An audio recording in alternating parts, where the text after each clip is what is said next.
Hello everyone, it's Partyfoot back with another game of Mechabellum.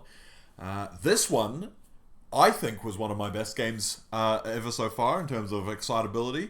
I think this is going to build up quite nicely, so without further ado, let's get into it. Picking up the Sledgehammer Void Eye start, which I think is quite a strong start. Our opponent going for Marksman Tarantula off the bat, and probably some chaff, with small amplifying cores. Now, this was, I'm trying to think of a thumbnail for this one. By now, perhaps you will have found what I went for, but I think we could sell this game on the outcome for sure. But, you know, let's not go for any spoilers just yet as we arrange our units. I was thinking to myself at this time, like, I had just been kind of battling it out with some people that played Mountain and some people that played, I didn't think actually Factory, I think it was Double Mountain a couple times. And I was thinking, okay, I want to go for big stuff too. I believe I'm the giant specialist here. I've also seen some of my higher level gameplay of people like selling early units to get giants, and I was thinking about like what could I do? Didn't really like it though to start here.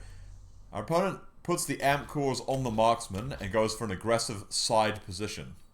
Of course, our units are pretty slow, so it could make sense for him to do that. Here I was opening up space here by changing the position of these Void Eyes. I think I end up putting these guys in the middle here. A little bit of deliberation, trying to figure out exactly how that should go. And there we go. We figure it out. Our opponent does have a pretty nice start on the DPS. He does have one marksman stock on chaff, but the other two are being effective. Quickly losing all of the sledges on the side as well as the Void Eyes on the side. We've got a large pack of units effectively crawling their way over to the enemy tower, and they're not going to take it in time to make any difference, it would seem. Maybe these fangs can do a little bit actually here. We can potentially close it on the side of this configuration, but we lose the tower. Our tower goes down. The marksman turns, starts taking shots, and this is going to be a massacre, I think. Oh, we get one. I don't think you get bonus experience or anything exciting like that for killing things that have items equipped, but there was a certain extra satisfaction as a result. And we do lose round number one, but only marginally considering perhaps how this side went. Extended range marksman comes. Mass-produced rhino. I was thinking about Assault Vulcan. Assault Vulcan with giant spec. Let's try. It's free to unlock, so it doesn't cost that 200, which is super expensive to unlock. Wonder if they'll reduce that in the future. Or if it's just still quite right. I'd have to rearrange, because I need some chaff as well. I realize if we sold one of our units of sledgehammers on the far side, who really wasn't very effective, we would be able to buy the Vulcans. Now, unfortunately, let's see, actually, where are we going to put this chaff?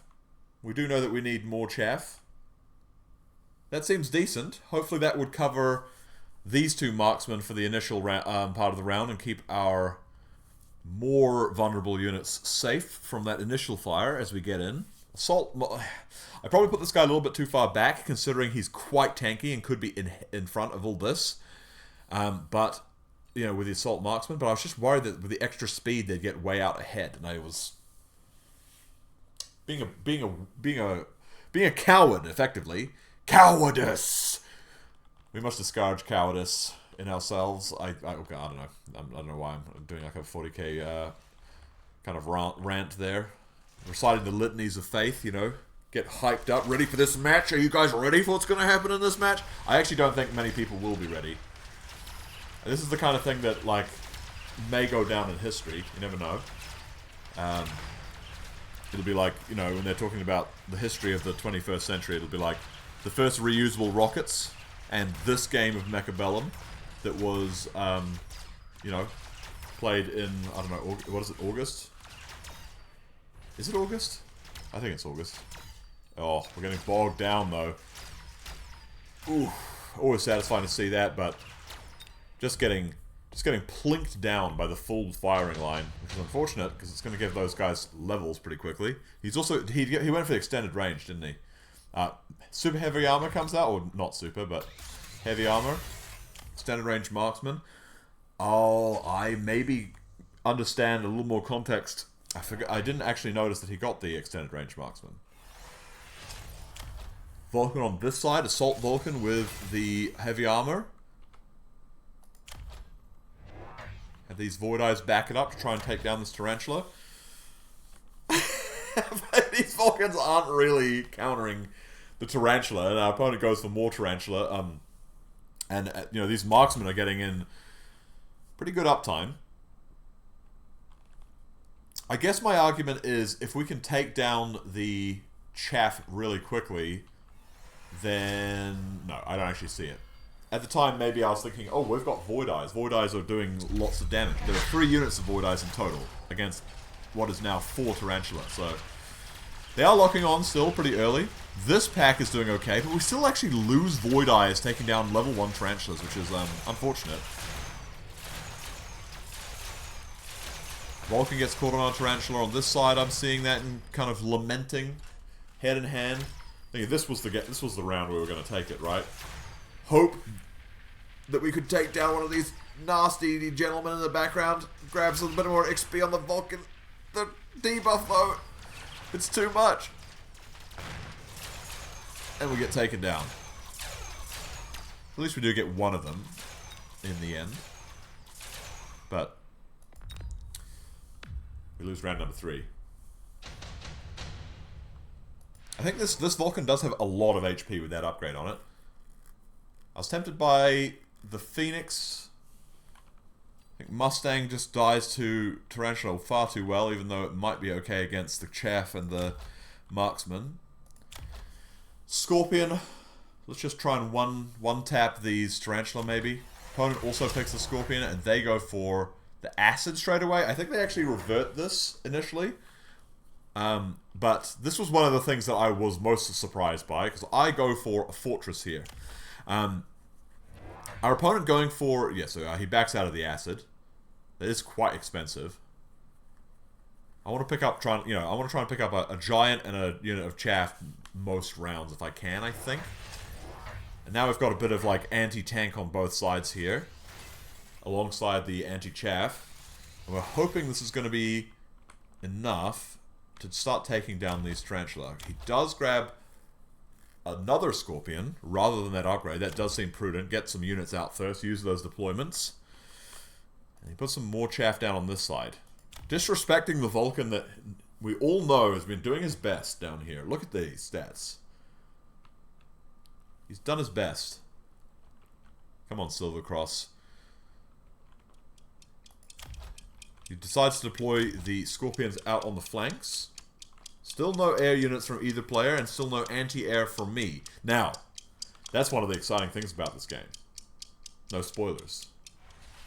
But, you know, basically what I'm trying to say is you don't need anti-air. You actually don't. You don't need units that can attack up. That's I guess, more accurately what I'm saying. Okay, now we're seeing the combo working out. The Vulcans are clearing out the Chaff as they get ahead of the Spiders. And the Spiders do seem to be going down. Oh, that one taking its time though. But we've got a huge field of Chaff coming in from this side where we're clearly dominating. And we are making good progress into the Marksman now. It is going to come down to the Scorpion shots though. Big Scorpion hit on the Assault Vulcan. It survives the hit though. So able to take a second hit down, and we get the debuff. So, looks like we're going to win this one. Unless his amped Marksman can, in fact, take down the Scorpion. I think, even if that was the case, all these Fangs will eventually be able to beat this Marksman, probably. You never know. Fangs can, you know, struggle sometimes into almost any other unit. But that is their nature. Training intensive training coming out. That did seem good because we're going Giants. And I'm going carry forward. I've got Marksman on here. Elite Marksman. As well as range and double. We took shields off. And, oh, I actually did reach for the shields and then look at myself and go, I don't have the shields on these guys right now. But you know what? It's all going to be... Is it going to be worth it? We'll see. It is all going to be worth it, is it? It is all going to be worth it. That's why I'm telling myself. Our opponent has siege mode on the Scorpions now. Picking up another one, keeping his Marksman leveled where possible. Adding more chaff. But we've got 3 forts now too. And they immediately engage on them. Yes. The first time I saw that happen, I was extremely excited and happy. All of his chaff clear just going down, and then we've got fields and fields of random little dudes and dudettes in their power armor. Ooh, that hurts though. Losing the Scorpion to the opposing Scorpion, and not having anything else in front. Although, actually it's going to take a hot minute to get through this Vulcan. Can a Vulcan beat a Scorpion in a duel? Maybe they can? We've got 1 fort left alive though. That's actually what we needed. Big shot though. This guy is still alive. Okay, it's looking like we may not win this round. Look at the range. We get the debuff. I don't know if we took full damage there or not. Surviving another shot, but we're so slow. Taking down the tower though. Oh, hang on. Wait, this is with the tower buff? How tanky is this thing? Blast him! We might lose anyway. In the most painstaking fashion possible. Let's speed up a little bit then, I guess. We've got to back it off before the last guy dies or the next round triggers and I lose the ability to control it. Maybe there's a hotkey. Okay. Back and forth so far. Round 6. No one taking a definitive lead yet. Additional deployment slot comes down. Ion Blast comes down. This looks like a pretty nice Ion Blastable line to me. So that's what I was thinking there. Leveling the forts where possible. And fort range. This is what is going to start the carry. Oh, this is so exciting. Even reliving it. Another fort. Chaff and forts. Chaff and forts. Eventually we're going to need more Vulcans too. But so far, it's a ground game. Mass Scorpion with siege mode acid versus giants. Okay, he's going to win, right? I mean, this is what you counter giants with, isn't it? I don't have shields. Wow, I didn't run shields against potentially acid Scorpions. This is disastrous, isn't it? I guess we'll see. Actually, I sometimes wonder if carry fort is balanced. Honestly, initial volleys just working out so well for us, taking down those tarantula. Then it's chaff.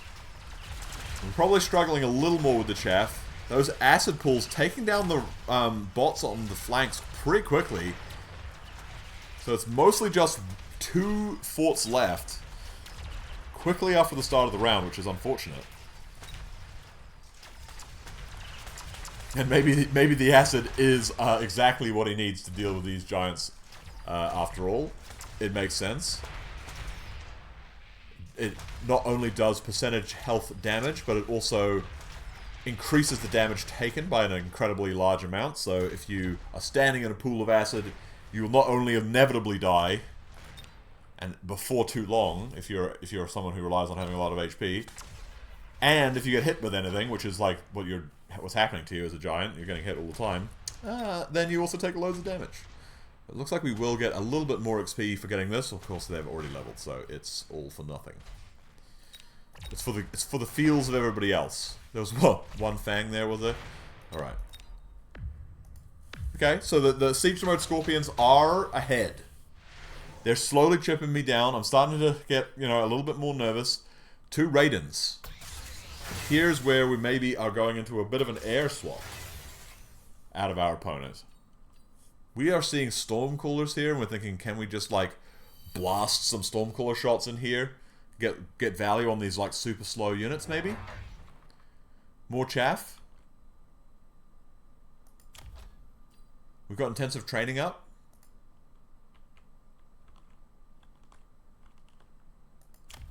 I mean, I kind of like Stormcoolers, like, kind of surprise. Like, you can kind of see if they react with anti-missile, like, overreact or something, and then sell them out. I'm not sure that they do exactly, the most work in the universe. We see that his flank is quite distractible, it seems, and we put in some crawlers there, and we go for loose formation. Level up all of our giants where we can. And this loose formation against these effectively like all Scorpion line, to me it seems that these Tarantula are going down really nice and quick. So, and we're selling stuff in order to get levels. Definitely want to keep these Vulcans up to date because we get great scaling on that Assault Vulcan HP when we continue to level them. 151k HP on the Vulcan on this side at level 2. Huge volleys coming out, landing on Chaff over here. Decent distraction. This unit's still looking forward somehow. It must be under the minimum range, actually. That's an interesting interaction. And now I'm seeing the Raiden. No anti-air in sight.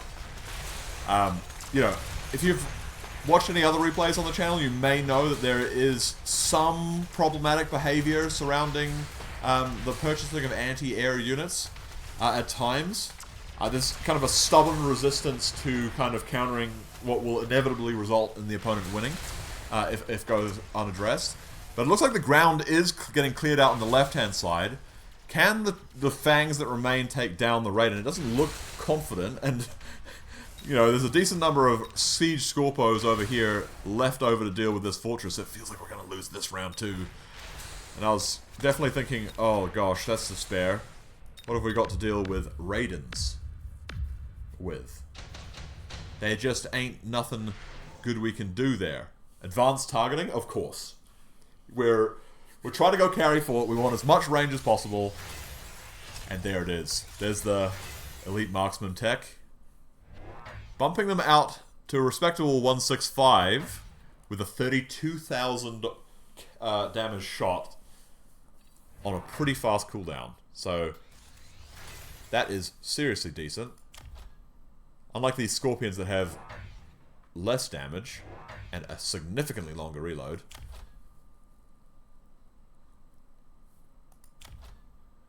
We're keeping the Stormcallers for now. Let's see. We do start selling them off, that's right. Looking at their participation, they didn't do badly. They got a lot of chaff done. Maybe they're, you know, worth keeping around. But here is the beginning of our response to him having air. We're not going to build any anti-air. I'm telling you. This is my almost unviolated commitment. And here is the single violation. This level 1 marksman, I believe, is going to be our anti-air. We do pick anti-air on them. Oh, we did actually pick up another one. Oh, I betray my own, the glory of my thumbnail.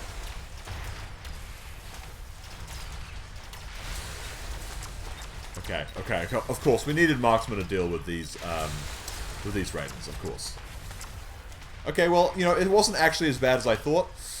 Here was me imagining my normal scenario where I, you know, absolutely just don't deal with the ranged air units.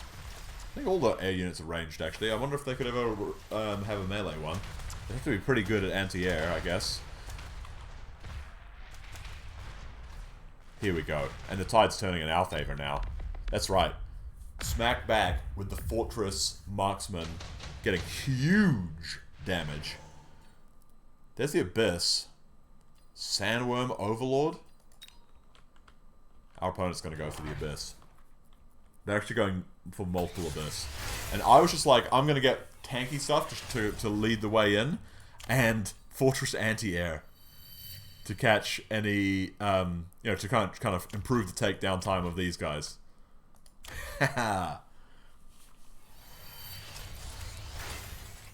Oh, so, look, I'm so brilliant that I even deceive myself. I actually do have one marksman with anti-air. But it was I was counting the best partners after they spawned. Isn't this going to be glorious? Okay, I'm back to being stoked with myself.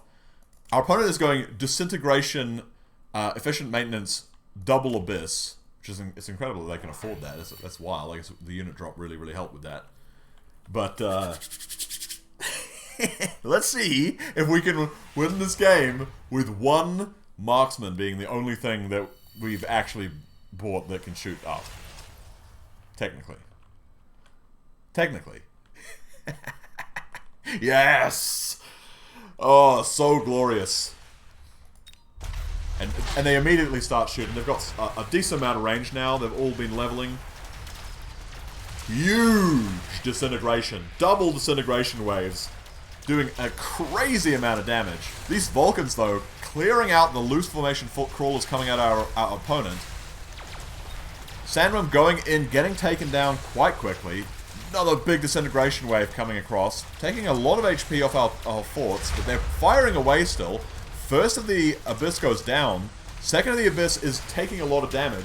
Huge sprays coming out of the fortresses, helping to take them down. Marksman spawned by all the Vulcans, doing a great job, and it's quite close now. I think we're going to win this one. This range is good, but we do still have a decent amount of HP on these forts. Let's see. Oh yeah, we got this. Look at the return damage.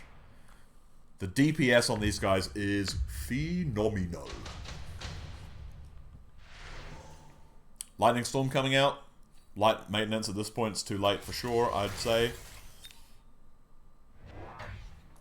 Round 10, our opponent is getting more Abyss. This is where it gets super exciting for me. Because I refuse to react. I'm gonna have one level 1 Marksman and that's all. Like, obviously I'm, you know, I'm downplaying some of the other tools that I have here, but come now. How couldn't I? We use the Ion Beam as well.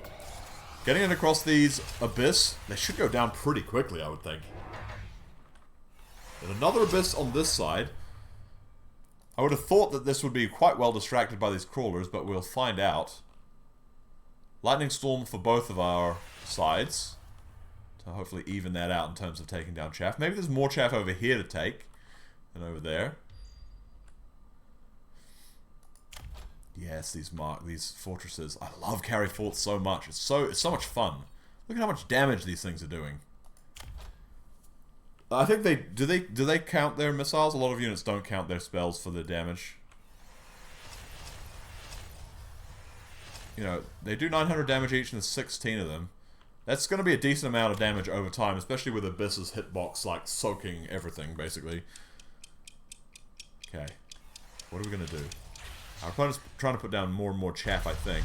We try to beacon these crawlers around to drag everything, and it looks like all of these big disintegration, the frame rate dips to 1. But it doesn't matter. Fortresses don't care about anything. They just care about destroying the enemy. Big amount of chaff coming in here. Will the Vulcans stay alive to take it all down? First Vulcan still up, still going, and we're taking down all of this stuff, which looks good. So much anti-air coming out. Hell yeah. Carry Fortress. It's unstoppable. It is absolutely unstoppable. Triple Abyss going down. Again, to one, technically, one Marksman on the ground. Mass produced, imagine that. We just nerf ourselves by so much. We have been getting more Vulcans here. More Vulcans means more Marksmen. The Marksmen have anti-air. Marksmen are not good against chaff, but at least they can take out some individuals, you know. In a worst case scenario where our Vulcans are all taken down or something. Could get range or something on these Vulcans too. I think it's nice that everything's getting out in front of these forts and the forts can just do work. Level 4 fortresses, level 5 here. Incendiary missiles out of our Vulcans. One thing I had become concerned was the number of chaff that he had managed to accumulate, but now we have 5 Abyss. 5 Abyss. I've never seen 5 Abyss in one of my games before with Disintegration. Wasp swarming in the back. We go for this movement to, again. I don't know how well it's going to work with crawlers now all over the place. we were really worried about this Wasp Swarm coming in the back and just backstoring us, which would have been crazy. I mean, I don't know if a defensive play here makes much sense to me. I would probably want to put it right here, because what's going to stop it? These missiles, for one. I guess I'm lucky my opponent didn't consider that. More chaff coming down. Here we go. 5 Abyss with Disintegration. A whole firing line of Scorpions with Siege Mode Acid. Versus Carry Fort, the huge wave of damage. Luckily it doesn't, like, I don't know, set the damage early or something. Those waves, potentially, if they were able to kind of do the flat damage of the initial wave, wiping out things in one shot. Huge current HP damage.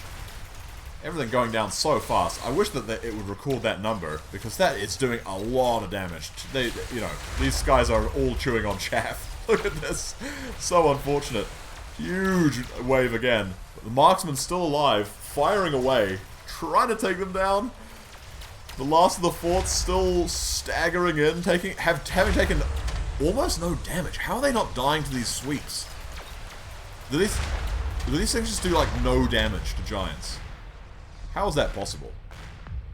And we win the game. That is right. I kid you not. We have 1 unit on the board that can attack up. Don't look at the text. Don't think. But just stand in awe. Oh yeah. So alongside the first reusable rockets, you know, maybe fusion, all that stuff that we're going to achieve hopefully in this century, this is going to go down with the rest. How exciting. I remember at the end of this game, the opponent, before the round had resolved, he said, I don't really think these missiles were the right choice. And then we did end up winning. I didn't actually monitor the missiles very closely. Maybe I'll go back and watch that in the replay. But anyway, thank you very much for joining me once again for a Mechabellum commentary. This is Partyfoot, signing out.